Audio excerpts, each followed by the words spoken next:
Breaking news చూస్తున్నారు. యాదాద్రి భువనగిరిలో దారుణ హత్య చోటు చేసుకుంది. అయితే ప్రియుడితో కలిసి భర్తను హత్య చేయించింది భార్య.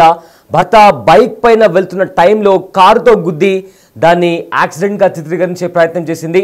అయితే దారుణ ఘటన యాదాద్రి భువనగిరి జిల్లాలో చోటు చేసుకుంది. తన ప్రియుడితో కలిసి తన భర్తను హత్య చేయించింది ఒక భార్య. అయితే బైక్ పైన వెళ్తున్న టైంలో ఒక కారును అద్దెకు తీసుకుంది. అయితే ఆ కారుతో భర్త బైక్ పైన వెళ్తున్న టైంలో కారుతో గుద్దింది. ఆ తర్వాత దాన్ని కాస్త యాక్సిడెంట్గా చిత్రీకరించే ప్రయత్నం చేసింది. సో దీనికి సంబంధించిన విజువల్ కూడా, ఆ కారుకు సంబంధించిన విజువల్స్ కూడా మనం బిగ్ టీవీ స్క్రీన్ పైన చూస్తున్నాము. సో యాక్సిడెంట్గా చిత్రీకరించే ప్రయత్నం చేసింది. పోలీసుల విచారణలో విస్తుపోయి నిజాలు బయటకు వచ్చాయి. తానే హత్య చేయించానని చెప్పి కూడా పోలీసుల ముందర భార్య ఒప్పుకుంది. అయితే నిందితురాలతో సహా హంతకులను కూడా పోలీసులు అదుపులోకి తీసుకున్నారు. కంప్లీట్గా ఒక సినిమా తరహాలో, కంప్లీట్గా ఒక క్రిమినల్ మైండ్ సెట్తో ఆలోచించిన ఒక భార్య తన ప్రియుడితో కలిసి ఉండాలని చెప్పి ఏకంగా తన భర్తను హత్య చేయించింది.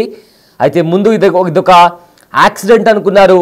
కానీ పోలీసులు ఇన్వెస్టిగేషన్ స్టార్ట్ చేసిన తర్వాత, విచారించిన తర్వాత, డీప్గా ఇన్వెస్టిగేషన్ చేసిన తర్వాత భార్యను కూడా విచారించారు. అయితే విచారణలో భార్య తన భర్తను హత్య చేసినట్లు కూడా పోలీసుల ముందర ఒప్పుకుంది. సో దీంతో వాస్తవుల స్వామి భార్యను, అదేవిధంగా కొంతమంది నిందితులను కూడా పోలీసులు అరెస్ట్ చేశారు. బిగ్ టీవీ స్క్రీన్ పైన తన విజువల్స్ మనం చూస్తున్నాము. అయితే స్వామి బైక్ పైన వెళ్తుంటే కారుతో ఢీకొట్టినట్లు గుర్తించారు పోలీసులు. సో రోడ్డు ప్రమాదంలో చనిపోయిన వ్యక్తి స్వామిగా గుర్తించారు. అయితే కారుతో స్వామి బైకును ఢీకొట్టి చంపించినట్లుగా నిర్ధారించుకున్నారు పోలీసులు. స్వామి మృతిపై విచారణ చేపట్టగా కొన్ని విస్తుపోయే నిజాలు కూడా బయటపడ్డాయి. మొదట యాక్సిడెంట్ కేసుగా నమోదు చేసిన తర్వాత హత్య కేసుగా మార్చారు పోలీసులు. కారుని రెంట్ తీసుకొని స్వామిని చంపినట్టు గుర్తించారు పోలీసులు. అయితే స్వామి భార్యను అదుపులోకి తీసుకొని విచారించగా ఈ హత్య ఉదంతమంతా కూడా బయటపడింది.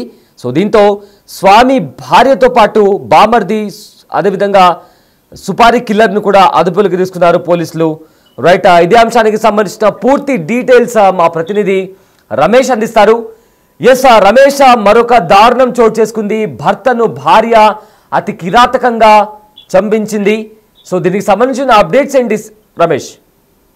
యాదాద్రి భువనగిరి జిల్లా మోటకొండూరు మండలం కాటేపల్లి సమీపంలో ఈ ఘటన చోటు చేసుకుంది. మనం చూస్తున్నటువంటి విజువల్స్ కూడా చూస్తున్నాం. స్విఫ్ట్ కారు వెనుకల ఫాలో అవుతూ కూడా బైక్ పై వెళ్తున్నటువంటి స్వామిని చెప్పడం జరిగింది. మొదటగా అంతా కూడా ఇది యాక్సిడెంట్ లో భాగంగా ఈ విధంగా కారు ఢీకొని చనిపోయిందని అనుకున్నారు. కానీ స్వామి బాబాయికి అనుమానం వచ్చి కూడా స్థానిక పోలీస్ స్టేషన్ లో ఫిర్యాదు చేయడం జరిగింది. దీనిపై అనుమానాలు ఉన్నాయని పోలీసులకు ఫిర్యాదు చేయడంతో పోలీసుల విచారణలో వివాహేతర సంబంధమే ఈ హత్యకు కారణం, ఇది రోడ్డు ప్రమాదం కాదు, వారితో ఢీకొట్టి కూడా చంపినట్లు పోలీసులు గుర్తించడం జరిగింది. అయితే ఈమె గత కొంతకాలంగా మరొక వ్యక్తితో వివాహేతర సంబంధం పెట్టుకుంది. అందుకే అడ్డుగా ఉన్నటువంటి భర్తను హంతమొందించాలని భావించి ఈ విధంగా మళ్ళీ తమ్మునితోటే కలిసి, బావమర్దితో కలిసి, స్వామి బావమర్ది కూడా ఈ దాంట్లో ఉన్నట్టు తెలుస్తుంది. ఎప్పుడైతే తను స్వామి ఉన్నాడో, భర్త స్వామి, అతను ట్రాక్టర్ షాప్ లో మేనేజర్ గా, ట్రాక్టర్ షోరూమ్ లో మేనేజర్ గా పనిచేస్తారు. అతను డ్యూటీ ముగించుకొని స్నేహితులతో కలిసి కూడా బైక్ పై వెళ్తుండగా, ఫ్రెండ్ ఎవరైతే ఉన్నారో వీరబాబుతో కలిసి వెళ్తుండగా కారు ఒక్కసారిగా వెనకాల నుంచి వచ్చి ఢీకొని కింద పడిపోవడం జరిగింది. అయితే ఆ స్నేహితుడు ఎవరైతే ఉన్నారో వీరబాబుకు చికిత్స పొందుతూ అతను ఆసుపత్రిలో ఉన్నారు. కానీ ఈ స్వామి మాత్రం అక్కడ స్పాట్ లోనే చనిపోవడం జరిగింది. పోలీసులు మొదటగా దీన్ని రోడ్డు ప్రమాదం కిందనే కేసు నమోదు చేసుకోవడం జరిగింది. తర్వాత వారు ఇచ్చినటువంటి ఫిర్యాదు మేరకు విచారణ చేపట్టగా భార్య హత్య చేసినట్లు కూడా తెలపడం జరిగింది. వివాహేతర సంబంధమే, భర్త అడ్డుని తొలగించుకునేందుకే ఈ విధంగా ఆ సుపారీ గ్యాంగ్ తో కలిసి కూడా ఆ కారు చూస్తున్నటువంటి స్విఫ్ట్ కారు కూడా అద్దెకు తీసుకున్నటువంటి కారు, ఆ కారులో ఉన్నటువంటి వీరిని స్పాట్ లోనే ఉన్నట్లు కూడా గుర్తించడం జరిగింది. భార్య స్వాతిని, అదేవిధంగా అమ్మర్దిని, ఆ సుపారీ గ్యాంగ్ ని కూడా పోలీసులు ప్రస్తుతం అదుపులోకి తీసుకున్నారు. ఏదేమైనప్పటికీ కూడా ఎవరు ఊహించినటువంటి ఘటన ఎవరు కూడా అనుకోలేదు. ఎందుకంటే వీరికి పెళ్ళయింది, 2 కుమార్తెలు ఉన్నారు, కుమారుడు ఉన్నారు. మొత్తం ఈ విధంగా భర్తనే ఈ విధంగా హత్య చేయడం అనేది మనం ఒక సినీ పక్కిలో జరిగినట్టు కూడా చూస్తున్నాం. అతను బైక్ పై ఆ ఇంటికి వెళ్తుండడం, ఫ్రెండ్ తో కలిసి బైక్ పై ఇంటికి వెళ్తుండగా భార్య ఈ విధంగా ఆ కార్ ని తీసుకొని వచ్చి కార్ తో గుద్ది చంపడం అనేది మనం ఎక్కువగా సినిమాల్లో బయట చూస్తున్నాం. కానీ మొత్తం ఇది యాదాద్రి జిల్లాలో కూడా ఇలాంటి ఘటన చోటు చేసుకుని చెప్పొచ్చు. ప్రస్తుతం పోలీసుల అదుపులో ఆ భార్య, అదే విధంగా బామ్మర్ది కూడా పోలీసుల అదుపులో ఉన్నారు. ఆ కుటుంబ సభ్యులంతా కూడా కన్నీరు మున్నీరుగా విలపిస్తున్నటువంటి పరిస్థితి కనిపిస్తుంది. ఆ గ్రామంలో కూడా అంతా అమ్ముకున్నాయి. ఎందుకంటే భార్య ఈ విధంగా చేయించడం అనేది ముందుగా చూసినట్లయితే అందరూ కూడా రోడ్డు ప్రమాదంలో మృతి చెందారని కూడా అంతా అనుకున్నారు. కానీ ఈ విషయం తెలుసుకున్న తర్వాత ప్రతి ఒక్కరు కూడా నింపరపోతున్నారు. ఇంత క్రూరంగా, ఇంత దారుణంగా ఏ విధంగా ఆలోచించింది ఉన్నటువంటి భర్తని అంతమొందించాలని ఒక సుపారీ గ్యాంగుతో కారు తీసుకొని వెళ్తూ బైక్ పై వెళ్తున్నటువంటి భర్తని ఆ విధంగా గుద్ది చంపడం అనేది ఇంత దారుణంగా ఉంటుందని కూడా అంత గ్రామస్తున్నటువంటి పరిస్థితి అయితే కనిపిస్తుందని చెప్పవచ్చు.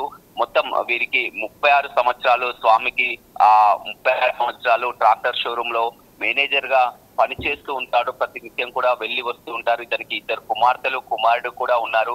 కానీ భార్య ఈ విధంగా మరొక ప్రియంతో ఈ విధంగా పన్నాగానికి పాల్పడతాలని ఊహించలేదు. వివాహేతర సంబంధంతో భర్తను అడ్డు తొలగించుకోవాలన్నటువంటి కారణంతో ఈ విధంగా సినిమాల్లో చూపించినట్టు భర్త బైక్ పై వెళ్తుండగా తన స్నేహితులతో కలిసి కూడా బైక్ పై వెళ్తున్నారు. రోడ్ పై బైక్ పై వెళ్తుంటే ముందుగానే మాటు వేసి ఎప్పటి నుంచో కూడా వీరిని ఫాలో అవుతున్నారు, చంపాలని ముందుగానే డిసైడ్ అయ్యి కూడా ఆ స్విఫ్ట్ కార్ ని అద్దెకు తీసుకొని వచ్చి, గ్యాంగ్ కూడా తీసుకొని వచ్చి అత్యంత దారుణంగా అతను బైక్ పై వెళ్తుండగా ఈ విధంగా గుద్ది చంపడం అనేది చూడలేదు. ఈ ఘటన యాదాద్రి జిల్లాలో కోట్ చేసుకుంది. ప్రస్తుతం మాత్రం పోలీసుల మరింత విషయాల్లో కూడా మరిన్ని విషయాలు కూడా వెలుగులోనికి వచ్చే అంశం అయితే కనపడుతుందని చెప్పవచ్చు. Yes sir, thanks for the update Ramesh. So Yadadri Bhuvanagiri జిల్లాలో దారుణం చోటు చేసుకుంది. సినీ ఫక్కీలో భర్తను హత్య చేసింది భార్య. ప్రియుడితో కలిసి భర్తను హత్య చేసినట్లు కూడా పోలీసులు అనుమానించారు. అయితే ఇవాళ ఉదయం యాదాద్రి కాటేపల్లి వద్ద రోడ్డు ప్రమాదం చోటు చేసుకుంది. రోడ్డు ప్రమాదంలో చనిపోయిన వ్యక్తిని స్వామిగా పోలీసులు గుర్తించారు. స్వామి బైక్పై వెళ్తుంటే కారుతో ఢీకొట్టినట్లు కూడా పోలీసులు గుర్తించారు. కానీ కారుతో స్వామి బైక్ను ఢీకొట్టి చంపించినట్లుగా నిర్ధారించున్నారు పోలీసులు. అయితే స్వామి మృతిపై విచారణ చేపట్టగా కొన్ని విస్తుపోయి నిజాలు కూడా బయటపడ్డాయి. మొదట యాక్సిడెంట్ కేసుగా నమోదు చేశారు, ఆ తర్వాత హత్య కేసుగా మార్చారు పోలీసులు. కారుని రెంట్ తీసుకొని స్వామిని చంపినట్లుగా పోలీసులు గుర్తించారు. అయితే స్వామి భార్యను అదుపులోకి తీసుకొని విచారించగా హత్య ఉదంతమంతా బయటపడింది. దీంతో స్వామి భార్యతో పాటు బామర్ది సుపారీ కిల్లర్స్ని కూడా అదుపులోకి తీసుకున్నారు పోలీసులు. సో ప్రజెంట్ ఇలాంటి ఘటనలు మనం తరచుగా చూస్తున్నాం. కంప్లీట్గా కూడా ప్రియురాలి కోసం భార్యను, అదేవిధంగా ప్రియుడి కోసం భర్తను చంపే దారుణమైన ఘటనలు ఈ మధ్య తరచుగా చూస్తున్నాం. అయితే కంటిన్యూస్గా ఇలాంటివి కూడా దారుణాలు ప్రతిరోజు చోటు చేసుకుంటున్నాయి. ప్రతిరోజు కూడా ఇలాంటి తరహా కేసులు ఎన్నో చోటు చేసుకుంటున్నాయి. సో దీంతో ఏం జరుగుతుంది, సమాజం ఎటు వెళ్తుందనే దాంట్లో కూడా ప్రతి ఒక్కరూ ఆశ్చర్యపోతున్నారు. సేమ్ అలాంటి ఘటన ఇవాళ యాదాద్రి భువనగిరిలో కూడా చోటు చేసుకుంది. ప్రియుడి కోసం భర్తను భార్య చంపించింది. అది కూడా పక్కా ప్లాన్తో, పక్కాగా క్రిమినల్ మైండెడ్తో ఆలోచించి యాక్సిడెంట్ చేసి ఆ తర్వాత దాన్ని హత్య చేసింది. కానీ దాన్ని యాక్సిడెంట్గా చిత్రీకరించాలనుకుంది. సో ఈ తరహాలో ఆ భర్త బైక్ మీద వెళ్తున్న టైంలో బైక్తో గుద్ది చంపించింది భార్య. సో ఈ రకంగా ఈ హత్యకు పాల్పడింది. సో పోలీసులు విచారించగా విస్తుపోయే నిజాలు బయటపడ్డాయి.